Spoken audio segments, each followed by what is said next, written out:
How to overcome martyr syndrome. Are you tired of living with feelings of suffering, being overwhelmed and helplessness?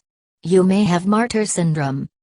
Martyr syndrome is a term that describes people who use self-sacrifice and suffering to control or manipulate their environment. It frequently includes being stuck in a victim mentality with resulting feelings of helplessness. Stop waiting for the mind reader. If other people were going to understand that you didn't want more to do, they would have understood by now. Wishful thinking never solves the problem. Good communication skills involve both speaking and listening. It's necessary to find out if the other person is aware how you feel, and what you want and expect. It's also necessary that they have a chance to express what it is that they want and expect. A simple conversation can clear up a big misunderstanding. It's also possible that the other person doesn't want the same thing you want, or worse, for you, doesn't care. It's important to know how things really are so you can deal with reality instead of some fantasized misunderstanding. You need to know where they stand so you can act accordingly. Even if the other person does not care about the issue as much as you do, you can probably negotiate a better situation than you currently have. Learn to set effective boundaries. Every time you say yes when you mean no, you commit an act of self-betrayal. You can learn to politely and respectfully decline to do what people ask you do. Before you agree to someone's request, ask yourself if you really want to do what they're asking, and consider how you will feel after you perform the request. What's in it for you? Will you feel good about your altruism and sacrifice, or will you feel bitter about being used yet again? Think about what you want and be honest with others in order to avoid conflict and enrich relationships. Stop expecting to be rewarded for your suffering. Some people believe that the larger the obstacle, the sweeter the reward. They volunteer to endure pain and neglect with the hope of being rewarded somehow. If you find yourself stuck in this state of mind, think of times in your life, especially childhood, when you experienced joy without suffering. Putting others first must make you feel you have gained something. Does it make you feel valued, irreplaceable or respected? Is it a feeling of nobility? Analyze what you gain each time you act the martyr. Stop holding on to your suffering. In any given situation, suffering may include some or all of the following: guilt, a feeling of unworthiness, fear of change, fear of conflict, inability to see options or alternatives, stubbornness, or a belief that life has to be difficult.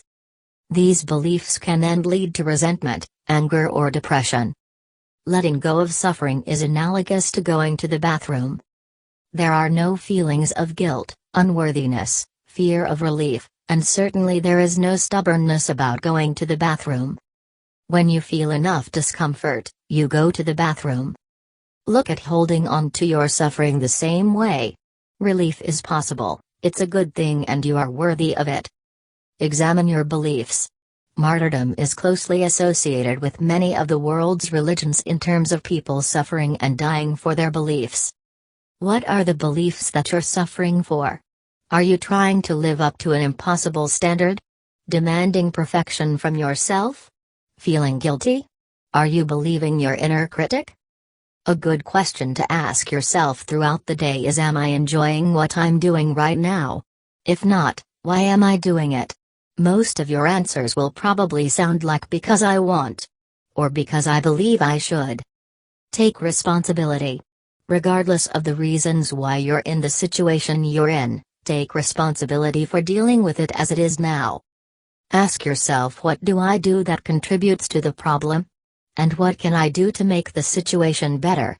For example, if you feel that someone in the house does not do their share of the housework, you may have cleaned up after them because you couldn't bear to see the mess, or you may have expressed your dissatisfaction in subtle or passive-aggressive ways that are easily ignored. Both of these things have enabled the person to continue in their behavior. If their actions upset you, it's because you have allowed them to. Instead, when you are tempted to do their chore for them, you should ask them directly to do it that day.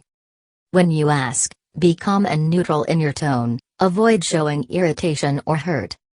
This is a reasonable request to make, and if you make it reasonably, then there's a good chance the person will respond by doing as you ask. Controlling your emotions will minimize conflict and get you what you want. Don't be afraid to change your behavior. Ask yourself, what step can you take right now to improve the situation? Even if it's a baby step, it is still forward movement, and putting small steps together makes progress and builds momentum for positive change. Fear of change is really the fear of the consequence of change. Personal growth only occurs through change. The consequence of change is rarely what we imagine it to be. You might be scared to rock the boat. Many martyrs often bend over backwards to avoid inconveniencing others, and to avoid confrontation. Be willing to disappoint people. You can't make everyone happy all the time. Don't try. Permit yourself to have something better. Give yourself permission to practice some self-care. If you were driving across a desert and were low on gas, you would pull into a gas station, put gas in the car, stretch your legs, use the restroom, and maybe have a soda or a snack. In short, you would practice a little sensible self-care. It is doubtful, if you were low on gas, you would keep driving until you were out of gas, having to walk miles in the scorching sun, warding off scorpions and wild beasts to the nearest gas station, if you even knew where it was, and then lug a gas can back to your car.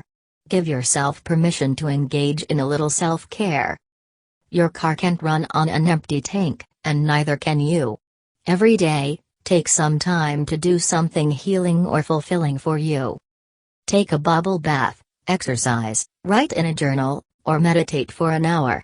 If you regularly spend time on self-care, you will recharge your batteries and be less drained from dealing with others.